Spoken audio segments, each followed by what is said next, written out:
Hey guys, welcome back to The Readers. I hope you are having an amazing day. Let's get right into the stories. The first one is a pro-revenge story. I, 32F, have been a people pleaser to a fault my whole life. I have been working in marketing for 10 plus years. Over the years, I've had my fair share of bosses who were good, average, and some who sucked. There is one in particular that stood out as awful. This story is from about 2 years ago. Rachel, 45, not real name, was the VP of marketing and sales for a mid-size e-commerce company. She started at the company a few years after I did.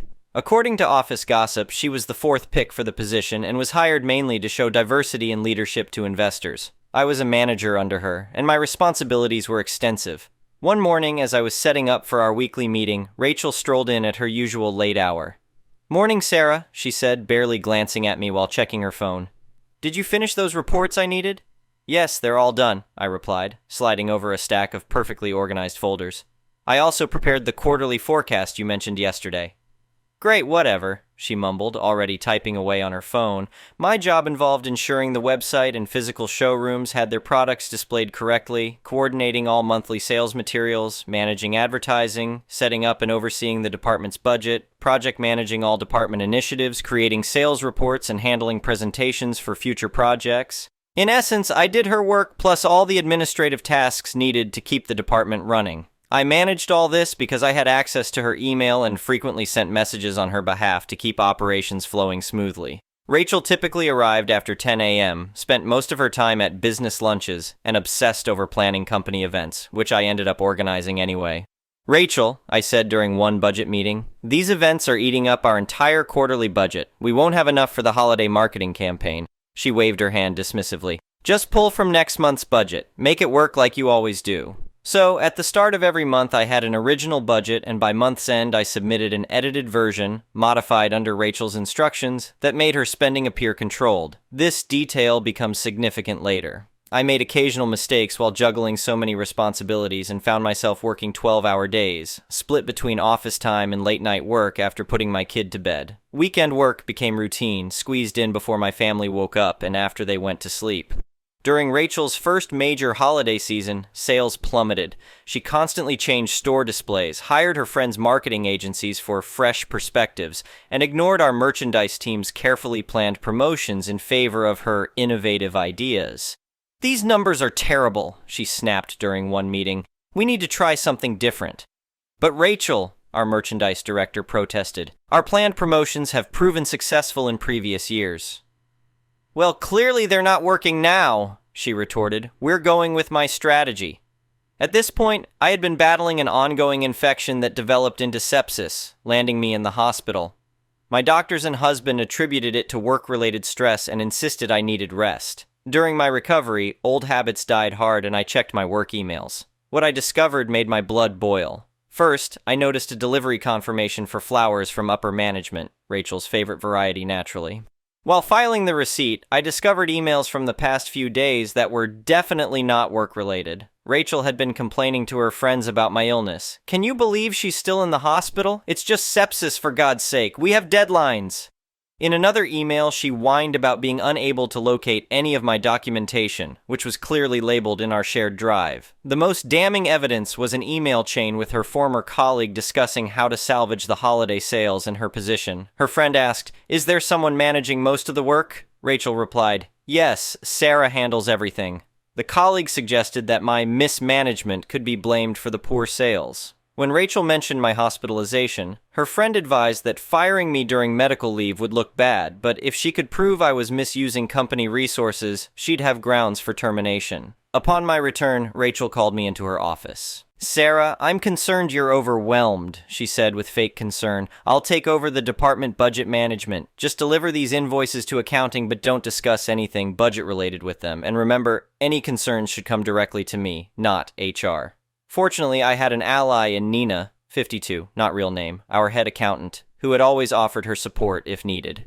I gathered the invoices from Rachel's desk, adding the incriminating email threads, the current unedited budget, and previous budgets showing Rachel's handwritten adjustments. I also included an email where she had subtly threatened my job if I didn't comply with her budget manipulation requests. When I delivered the file to accounting, I ran into Nina. "Hey, about these invoices," she began. I cut her off, saying pointedly, "Nina, Rachel has instructed that she's the only one allowed to discuss budgets and invoices with accounting now." Nina noticed the suspiciously thick folder, nodded knowingly, and shooed me out of her office with a wink. Within a week, Rachel was terminated. I later learned she's been bouncing between jobs since then. The CEO and HR apologized personally for my experience and offered me a paid week off to use whenever I wanted. Given other company issues, I left the following year. Now, 2 years later, I'm again a marketing and sales manager with an amazing boss, David, 42M, who trusts my judgment and supports my decisions. We're expanding and I'm building my own team. Looking through applications today, I spotted Rachel's resume among the stack. I initially wondered if it was just someone with the same name, but no, it was definitely her. She had clearly tumbled down the corporate ladder, with her VP position at our old company being her career peak. Unsurprisingly, she had inflated her achievements, claiming my work as her own and boasting about generating an 87% sales growth during that disastrous holiday season. "Hey, David," I called out, "you won't believe who just applied." After sharing the story, he shook his head in disbelief. "Well, I trust your judgment on this one. As someone who always believes in second chances, it has never felt so satisfying to click disqualified." The next one is an entitled people's story. I inherited a small cabin from my grandfather deep in the woods of northern Michigan. It sits on 40 acres of private land that's only accessible by crossing a wooden bridge over a creek. The bridge was built by my grandfather in the 1970s, and while it wasn't fancy, it was sturdy enough for vehicles to cross safely. The problem started when a wealthy couple from Chicago bought the property next door last year. The wife, who I'll call Karen, immediately started complaining about all the traffic going across her bridge to reach my cabin. Mind you, the only traffic was me visiting my cabin maybe twice a month. One day, when I arrived at the property, Karen came storming out of her modern glass and steel vacation home in her designer outdoor wear. "Karen, you need to stop using our bridge. This is private property." Me: "That bridge has been there for 50 years. It's on the property line and my grandfather built it himself." Karen: "Well, we own this land now and we don't want strangers driving through our property. You'll have to find another way to your cabin." Me: "There is no other way. The creek runs the full length of the property line. And I'm not a stranger. I'm your neighbor." Karen: "Not my problem. Use that bridge again and I'm calling the police for trespassing." I contacted a lawyer who confirmed that since the bridge had been in continuous use for decades, I had a legal easement to access my property. He sent them a letter explaining this, which only made Karen angrier. After one particularly heated confrontation where she threatened to make sure I couldn't use the bridge anymore, I decided to install some security cameras. I mounted them high in the trees overlooking the bridge and set them to alert my phone if there was any activity. 2 weeks later, I got an alert at 3 a.m. showing multiple people with flashlights on the bridge. I immediately called the police and rushed out to the property. When I arrived, I found the bridge had been partially dismantled. Several support beams were removed and thrown in the creek, making it unsafe to cross. The police showed up and I showed them the crystal clear night vision footage of Karen, her husband, and 2 other men systematically destroying the bridge. You could even hear Karen gleefully directing them on which beams to remove. The officers were not amused. They arrested Karen and the others for criminal destruction of property, but that was just the beginning of their problems. I sued them for the cost of rebuilding the bridge, loss of access to my property, and punitive damages. In court, their lawyer tried claiming they owned the bridge since it was mostly on their property. But my lawyer presented surveys showing it straddled the property line, plus documentation of the easement. The judge was especially angry when he saw the video evidence showing their premeditated destruction of the bridge. He ordered them to pay $175,000 for a new bridge, $50,000 for my lost access, and $100,000 in punitive damages. They also got hit with criminal mischief charges. The best part? Karen and her husband had to take out a second mortgage on their fancy vacation home to pay the judgment. They ended up selling it at a loss a few months later. The new neighbors are a lovely retired couple who bring me homemade cookies. I used part of the settlement money to build a beautiful new steel and concrete bridge, much nicer than the old wooden one. I added a plaque dedicating it to my grandfather, positioned perfectly so Karen would have to see it every time she drove past to get to court for her criminal case. The security cameras are still up there in the trees, keeping watch, but these days they mostly just capture deer, turkeys, and the occasional friendly wave from my new neighbors heading to their weekly bridge game at my cabin. The next one is a petty revenge story. This goes back quite a few years. I was living in a share house with a couple of others, one of whom, Mary, seemed great at first. After a while, it became clear that she was not as charming as she appeared. She had a little dog I adored, but whom she neglected to the point that when the dog was injured, Mary left the plaster rotting on the dog's leg until I ended up taking her to the vet. In the end, Mary left in the middle of the night, owing 6 weeks' rent and abandoning her dog. I was more than happy to adopt my little girl, and she became one of my dearest pets. But it was still an unconscionable thing to do.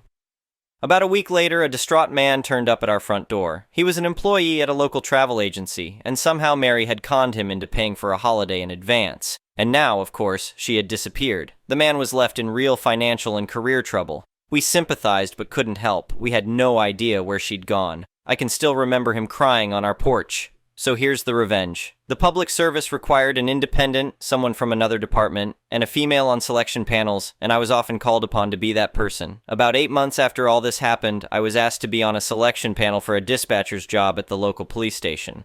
I was told there was someone already in the job that was terrific and they weren't looking for anyone else, just going through due process. You've already guessed. The incumbent was Mary.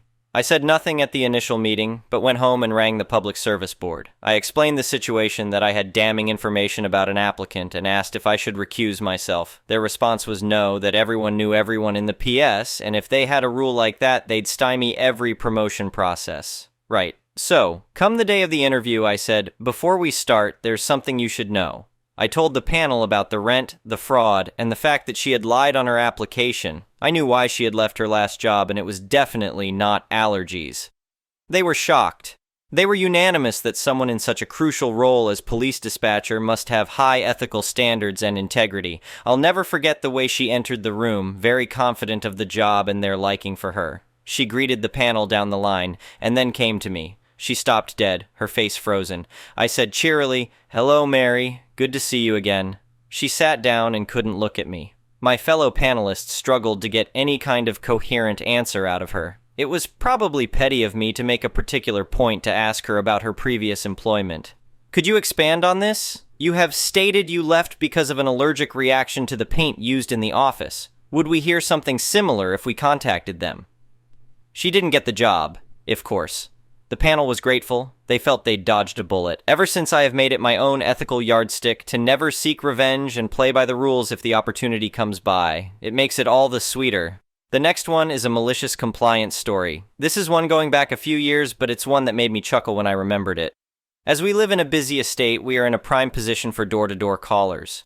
Usually they were fine, polite, and if I was happy to listen to their pitch, then great, and if not, they were pretty good about hearing no and leaving me be. In our house, all the utility bills are in my name because I am the financial person in the household, and by mutual agreement, the one who knows how many beans make five when it comes to deals and offers. Therefore, I decide our provider each year and negotiate the best offers. I know the exact date we come out if contract and am generally organized in swapping suppliers. Sometimes I do this with the D2D salesperson and other times online or via phone. It just so happened one year that we had a D2D salesperson knock in for a utility that was pretty close to its contract end date. He immediately started his pitch with, "Good afternoon, is the man of the house there?" Now, straight away that rubbed me up the wrong way. I answered no, and he proceeded to ask me when he would be home. I mentioned that he was at work, but he was welcome to call back after 5 p.m. when the man of the house would be home. The salesperson wrote this down in his book, nodded at me, and left. Sure enough, he called back after 5 p.m. and spoke to the very irritated man of the house, who asked the salesperson why he didn't speak to me about all this. The salesperson backpedaled so quickly and asked if I was there. Sadly, I was out and wouldn't be back until late, but he was welcome to call over again tomorrow and see if I would speak to him. As it so happens, I did speak to him the next morning. With a beaming smile and a smug of tea in my hand, I thanked him for reminding me to check my offers, and I have switched online to his company a couple of hours before he arrived. Then I waved him a cheery goodbye. I believe that would have cost him 2 sales, as I switched gas and electricity. The next one is an entitled people's story. My uncle takes advantage of my grandparents, it's their son, and it makes me so angry. It's gone on for many years, 20 plus years. They are in their mid-70s. My grandma has major health problems as well. She doesn't feel good most days. First off, he's 47 and has never had a place of his own. He has no physical or mental disabilities preventing him in anything. He's never had a bank account. My grandparents keep his money in an envelope and gives it to him when he needs it or buys him whatever he wants. She said they can't let him have the money because he's too nice of a person and will give all his money to friends or women. I told them he is a grown man and if he can't handle his money responsibly, that's his issue. She said he's not an adult yet. I said then at what age will he become an adult? She said she isn't sure. Though he hasn't had a job in about 10 years, but she somehow still says he has money. Left over from a job he had at an auto shop 10 years ago. LOL, he's on and off drugs. They are in denial and say he's not. I have personally seen him going through withdrawals. Some of the other family knows, but won't confront my grandparents about it. I do, and I think that's why we fight a lot. One of his exes from many years ago, who is actually great, had contacted me 2 years ago or so and said he in fact does heroin and pills, and she asked my grandma if they could please do an intervention, and my grandma got super mad and said nothing bad is going on. My grandparents say they can't put him in a rehab because they can't afford it. He and his ex ended up breaking up and going separate ways because she said she couldn't deal with it. I stay in touch with her. When he is home, my grandparents take his keys because he hangs with the wrong crowd who try to take his money and drive his truck. He ended up selling his truck and I had suggested they use that money to put him in a rehab. They said they weren't going to do that to him because he doesn't do anything wrong. He ended up buying a new truck with the money. They eventually give him his keys back when he starts to get angry. Once his withdrawals are over and he's needing a fix again, he gets very agitated in that moment. He only ever moves in with women. Most of the time he's living with my grandparents if he doesn't have a woman to stay with. He hasn't had a job in many years. When he does have a job, he ends up getting fired because he stops showing up or he doesn't like it. My grandma literally will call in sick for him because he refuses to get out of bed. Will lie to his boss and say he isn't feeling well. He sleeps all day and all night, only wakes up to use the bathroom, watch TV, or eat their food. He will disappear for weeks on end, then come back and clearly going through withdrawals. My grandma says he just has a stomach virus. I have told her, so he gets a stomach virus every few weeks? She said yes, they are completely fine with him not working, but have extremely high expectations for me. Man, if I even use a day of PTO or call in sick, I get a lecture of, you're just wanting to sit around and be lazy. If you get fired, we ain't helping you with nothing. You should never be missing a day of work. He has currently been living with a woman for 3 years or so. She recently kicked him out. My grandma said she feels so bad for him. My grandma always says she wishes he could find a good woman to take care of him. I tell her it's not a woman's responsibility to take care of a grown man. The lady ended up letting him move back in. But my grandma said she tries to take his money and uses him, so I have to keep it or he will give it all away. When really I think the lady probably just wants him to help pay bills there and get a job, and asks for money for bills. She said he's such a kind-hearted person, he would give the shirt off his back to anyone and people take advantage of it. For about a year now, they do all his grocery shopping for him and hand-deliver it to him where he's living about 20 minutes away. I have seen the texts he sends her, and he texts them that he's needing groceries again and sends them a list of what he wants. They go and buy it and deliver it to him once a week. My grandma said his truck is broke down so he can't get food. I said, can't he do a grocery delivery from Walmart or another place instead of you guys have to driving back and forth like that every week? She said, he doesn't know how to do that. That's too hard for him. He texts them things like, I guess I'm going to have to start riding a bike to get food, but it's so hot outside I will probably get sick. And it's major guilt trips, saying things like, I have the best parents anyone could ever ask for. I told my grandma he has it made. He doesn't have to work. They are his own personal shoppers, so he doesn't even have to go to the grocery store or even place orders for groceries. He doesn't even have to pay his own bills. They process the payments. She said, he doesn't know how to do any of that stuff. I said, well, I'm sure he can be taught. Allow him to learn and grow up. She said, he wouldn't be able to understand how to do it. I'm majorly concerned the day they become incapable of doing these things for him, or when the day comes they die, the rest of our family isn't going to do all this stuff for him. He will truly crumble. He doesn't have to lift a finger for anything. They handle all his bills. Car insurance, phone bill, etc. So he's never had to make payments on bills. He's never had a bank account. But I can tell you one thing, the day they do become incapable, I will not allow this to happen anymore. He will finally have to take responsibility of his life and do things for himself. Thank you for watching. I would really appreciate it if you could like the video and subscribe to our channel if you haven't already. We'll see you again tomorrow.